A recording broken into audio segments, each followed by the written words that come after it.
Hey guys, it's Brittany. Welcome back to Until Then and to 31 Days of Charmed. And so we are going to go ahead and pick up where we left off. So the first video has to do with episode 1. We are now going to go ahead and dig into episode 2. I promise the first video came out way longer than anticipated. It was the first time I've ever done like a review or anything like that.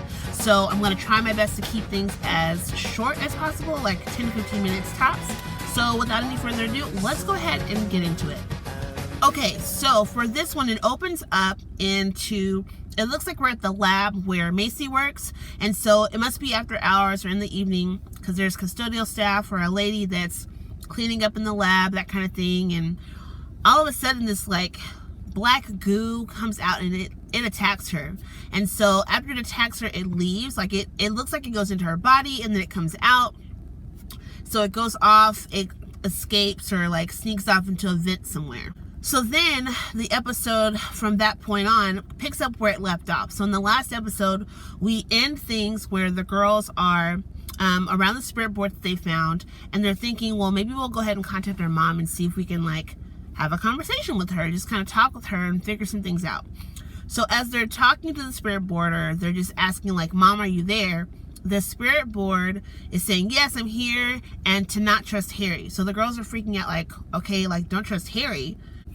So upon saying his name, Harry shows up, and so he's like, okay, ladies, like, I'm here. What is it that you need? So they're like, well, we said your name, but we didn't like me to say your name. So he's like, okay, that's fine. But since now you have chosen to be charmed ones, since you are now out there in the open, at least for demons to know that you are, just be vigilant, just be very aware of your surroundings and different things like that. So as he's getting ready to leave, he does notice the spirit board, and he's like, okay, I see the spirit board out, but I want you to be careful around them, because it's prone to people taking advantage of it, or like tricksters to come out and like just to trick you. And so that's kind of the warning that he gives. So he leaves. So then the girls are really kind of confused, because they're not sure like whether or not they should trust Harry, or whether or not they should trust the spirit that's talking to them that's supposed to be their mom. So what they end up deciding to do after a lot of back and forth is they find a spell, or they find something in the Book of Shadows that's for a truth serum. And so they're thinking, you know, why not use the truth serum on Harry, and that way we can kind of interrogate him to see, like, is he for us? Is he our enemy? That kind of thing. We need to find objective evidence. Some way to test if our white lighter is telling the truth.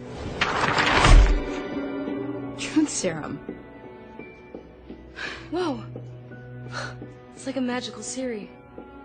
Can science explain that? Look, I don't need some truth serum. I believe that is Mom's spirit in that board, and I know all she'd want to do is protect us. And so there's still a little bit of hesitation, especially on Mel's part. Like, Maggie's hesitant, but she's hearing Macy's argument. She's like, okay, I actually kind of feel what Macy is saying, and so I think we should go with that. And so it's a majority rules decision, and so they end up doing the truth serum thing, but Mel is still not quite on board. She trusts her gut, thinking that it's her mom in the spirit board talking to them. So since they've decided to go ahead with this whole truth serum type of thing, they need to get all the ingredients together, and Macy knows that there's another part of that at the lab. So she goes to the lab. She's getting caught up on what has happened. So Galvin is letting her know, you know, what happened to the lady, the custodial staff member that's been attacked, that she's in the hospital. She's talking crazy, talking about this black ooze that had attacked her. And so she happens to see that there is some residue left over from this black ooze on the vent that it left out of. So it's clear that not only has she taken the supplies that she needed for making the truth serum, but she does take a sample of the black ooze. So after Macy has left the lab, she decides to go to visit the victim, the custodial staff member at the hospital, to see maybe I can get some extra information. Let me see what she knows. So she walks into the room. Harry's there, and she's kind of like, what's going on? Like, why are you here? And he's doing the same thing. He's like, well, I'm here to see if maybe she knows anything. But I did want to make a point too to like wipe her memory to make sure that, you know, she's protected, you know, kind of the whole magical mumbo jumbo type of thing. So again, like I was saying, there's still a lot of, you know, hesitation back and forth about what they should be doing. Like, Mel's still not really on board with the whole truth serum thing, but she's just kind of going along with it. And so they're at home, and it looks like at this point they've made the truth serum, and at this point Nico has spent the night at the house and everything like that. And so as everyone is up the next day, the canisters that there are drinks within, I think both canisters like have tea or whatever, and that's what the truth serum got put into. But Nico takes the canister that has the truth serum in it, and Macy takes the other one because she's going to be meeting up with Harry later to be able to try and see if she can get the information that she needs out of Harry. So that kind of gives Macy more pause because she's still kind of uncertain too, like whether or not she should trust Harry. Okay, so at this point, Nico is walking around talking about, I don't know, she's just spilling her guts. She's telling the truth to everybody she sees. It's called personal space, Moynihan. Respect it. I'm sorry. Come on, let's go. And Frank, I cannot translate the Mushu Palace menu specials for you because I am not Chinese. And she does end up calling Mel. She's talking about random stuff about someone she slept with, from a past relationship or something, and Mel's having issues with that. But Mel does make a point to go pick up Nico, make sure she gets taken home, that she's settled and squared away. And so when she gets home, Mel just takes it upon herself to pull out the spirit board again, and for her, I guess, to have some sort of reassurance or evidence that it's truly their mom in the spirit board, she's asking questions that only their mom would know. Maggie's walking in okay, what are you doing? I thought we all agreed to the whole truth serum thing. And so for Mel, it's kind of it's taking too long. I'm not here for it. I'm asking questions that only her mom would know. She's answering. And so Maggie's excited. So they're sitting down talking about, talking to the spirit board or trying to, get more information. Then Macy walks in and she's like, dude, what the heck's going on? I thought the whole point was to do the truth serum thing. And they're like, dude, mainly it's Mel. She's like, look, I'm not for this whole truth serum situation. This is our mom. Why are you not on board with it? So all of a sudden there is a hand that reaches out from the spirit board. It's grabbing Maggie. They're all freaking out. So then Macy decides to use her magic to move the spirit board out of the way, and unfortunately it ends up breaking. So Mel's upset. She's not feeling that whole situation, and Macy's just trying to defend herself, saying, I thought something was attacking her. I didn't know what it was. I just wanted to move it out of the way. I just was doing it to protect her. So Maggie is taking it upon herself at this point. She's like, maybe I can find a spell or something that can help to repair the spirit board or fix it so that at least it's repaired. So Maggie is successful in finding that. So that's something that she's working on as far as whatever spell or incantation she needs to do to fix it. She's working on that. Macy is going to go ahead and meet up with Harry to check and see if Harry is legit and if he is who he says that he is. So Harry and Macy do finally meet together, and she's meeting with him under the auspices of, let's kind of have a powwow about talking about who killed our mom and what the next course of action is as Charmed Ones by having a conversation over tea.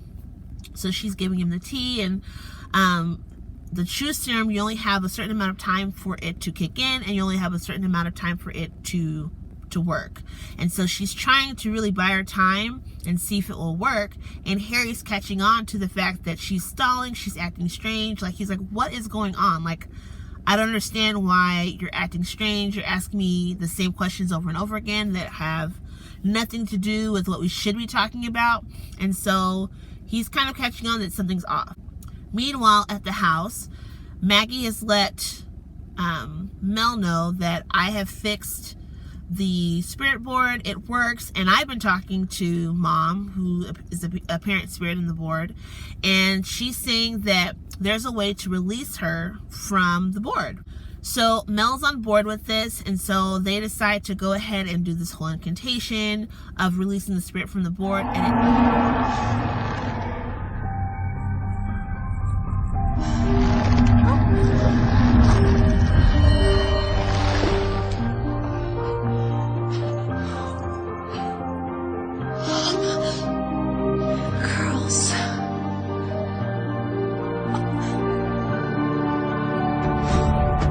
this spirit is now out of the board, and at that point Harry and Macy show up, and so Harry's freaking out for like obvious reasons for him, being a white lighter, of what did you do and why did you do it? I told you to be careful about using the spirit board. Macy's having her moment of, I'm finally seeing my mom and I have so many questions. And so there's a whole lot of talking going on, and then all of a sudden when Harry's about to make his next move, Mel knocks him out. And after talking back and forth with their mom, they're wanting answers for certain things, and she's saying later, I have a task for you. There's something that I need you to go get because Harry has it hidden, and it's important that you get it. It's something that would be harmful to you. It's this prism that I think is supposed to take magic away or something like that, something that's going to be harmful to them and their powers. So the girls agree to go ahead and go and get that, and while Harry's knocked out, their mom is saying, don't worry, I'll be watching Harry until you get back. Maggie does have a little bit of hesitation because she does they're able to touch her, so she is in like a physical form. Their mom is in a physical form, and she's like, I can't hear your thoughts. Like, whenever I touch people, I can hear their thoughts or feel their feelings, but I can't do that with you. And so their mom is saying, you know, well, I'm just a visiting spirit, like, you're not gonna hear anything, I'm dead. And so she's like, okay, but she still has some hesitation. But they go to Harry's office, which is where they assume that this prism is, and they go through this mirror that he has in there that is like another dimension of some sort, but that's where this prism is, and they work together to not only get the prism but to go ahead and come back from that world. And when they get home, they see that Harry and their mother, they're duking it out, full on battling it out. People are being thrown from the stairs, just all kinds of stuff. And so at this point, it's like a hardcore confrontation of Harry saying, this is not your mother. I'm telling you, this is not who she says that she is. And Maggie's like, yeah, Mel, because Mel is like gung-ho, like, how can you say this is not our mother? And Maggie's saying, I'm telling you, I think we really need to trust Harry, because for myself, like, I'm really like having trouble dealing with the fact that I can't hear her. We need to probably take a step back and like see if what Harry is saying is true. I'm really thinking that Harry is correct. Their mom is saying, you know, Mel, it's always been you. You really need to trust me. I've been here for you. It's all you. That kind of, she's saying things really that in the hopes that would draw Mel in or make her believe her. And so it's then at that moment that Mel realizes their mom would never say that. Their mom loves each of them equally, basically, is what I'm saying. And so Mel stabs their mom. And when she's stabbed, like, I think her eyes go like white or silver or something like that. And so she's not officially like destroyed yet. So they have to do something where that demon or spirit has to see the reflection to be destroyed. And so I thought it was pretty interesting. What they did was Maggie came up with pulling out her cell phone and putting it like just showing the reflection of that demon in the phone, and that's what destroys the demon or spirit or whatever it is. And so at that point, all is pretty much well. Harry, I think, is going to take it upon himself to go and hide the prism again to make sure that no evil type of force of any sort has access to it to be able to harm the girls. So that's kind of the gist of this episode. So hopefully, like, this is not as long as it was before. So let's go ahead and do likes and dislikes. I definitely liked this episode. It seemed like a pretty solid episode. It just seemed like they did a good job of trying to character build and give you a solid idea of the girls' identities and what they're struggling with, especially along with dealing with their powers. And just dealing with having a new person, not just Harry. Like, it's one thing to have Harry because he's on the outside looking in type of a thing. But to have Macy into this unit now as a sister and trying to include her into this decision making, whereas it would have been, I'm pretty sure if it was just Mel and Maggie, like Mel would say, we're going to go this way, and Maggie would become like, well, okay, like, I'll go that way because that's just the kind of person that she is. But yeah, I really liked just the back and forth and a lot of the tug and pulling of what is right, what's not right, and, you know, them having to mess up. Like, and figure out for themselves, probably the hard way, that, you know, their mom was not who they said it was, that it was someone or some force trying to deceive them. I enjoyed that. So the dislikes, my dislike would be, they do mention the elders in this, because Harry mentions to them that he's going to go consult the elders to figure out just some different things about who could be behind the death of their mother, that kind of thing. But I guess the only thing, if I'm picking at it, would be that there's not anything elaborating on who the elders are. You just hear the term elders, and so we don't get any type of explanation of who the elders are. Okay, so similarities. So the two things that I found that were kind of similar from the reboot to the original had to do with the truth serum and then the Ouija board. So I thought it was interesting with the Ouija board. In the original, they used the Ouija board or the spirit board to be able to communicate with different spirits when they're trying to contact the spirit to figure out some specific details for something. But it was not something that was considered a negative. They used it to be able to help whatever it was they're trying to fix. The other similarity had to do with the truth serum. So it just reminded me of those two different episodes in Charmed. So one definitely had to do with Prue and casting her truth spell onto Andy, figuring out, how he would feel being in a relationship with a witch. And the same thing with Paige. I can't remember the name of the guy, but it's the guy from The Walking Dead. Just figuring out how he would feel about, being in a relationship with a witch, of just knowing what it would feel like to just be out in the open with no secrets. And so that's the similarities that I found from that one. But I thought it was interesting that they had a truth serum instead of a spell. So I thought, okay, they took something from the original and just tried to tweak it a little bit to be original. Alright, you guys, so that is it. I'm hoping that this video turned out to be a little bit shorter. But let me know down below what you thought of this particular episode. Let me know what your likes or dislikes are. And then if you happen to see any similarities that I probably didn't catch in this particular episode. But that's going to do it for now. And until then, I will catch you in the next video. Alright, until then, bye.